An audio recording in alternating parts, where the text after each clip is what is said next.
Another day, another basketball stories na naman ang pagkukwentuhan natin.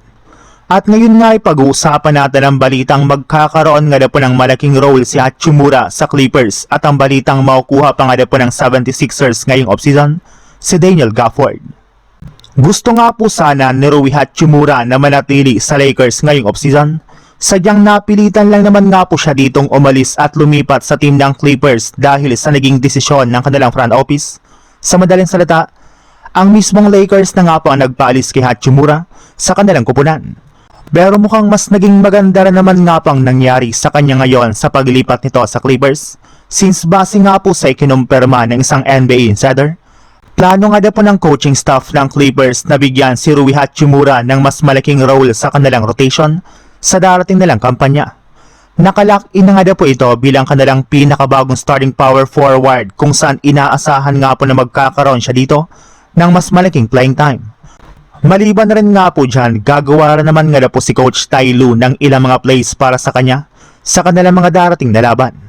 Alam naman nga po nila na napaka-reliable ni Rui Hachimura bilang isang scorer at 3-point shooter, kaya siguradong hindi nga po ito aaksayahin ng Los Angeles Clippers.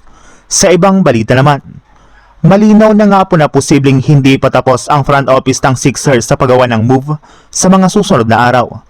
Nagpahiwatig rin naman nga po ang isa sa mga nagdedesisyon sa loob ng kanilang kupunan na si Bob Myers na hindi lang naman nga po sila sa free agency gagalaw kundi may posibilidad na magsagawa pa sila ng panibagong trade na ikakagulat ng buong NBA. May ilan para naman nga po sila mga tradable assets, kagaya ng mga players at future draft picks na pwede nga po nilang ipang-offer sa ibang mga teams para lamang mapa-improve pa ang kanilang lineup, lalo na ang kanilang depensa. Ayon nga po sa ilang mga analyst, kulang nga na po ang Sixers ng on-ball defender na siyang balak nilang hanapin at kunin sa mga natitirang araw ng offseason. Bukod rin nga po dyan, kailangan rin naman nga po ng 76ers na kumuha pa ng isang bagong backup center ni Joel Embiid.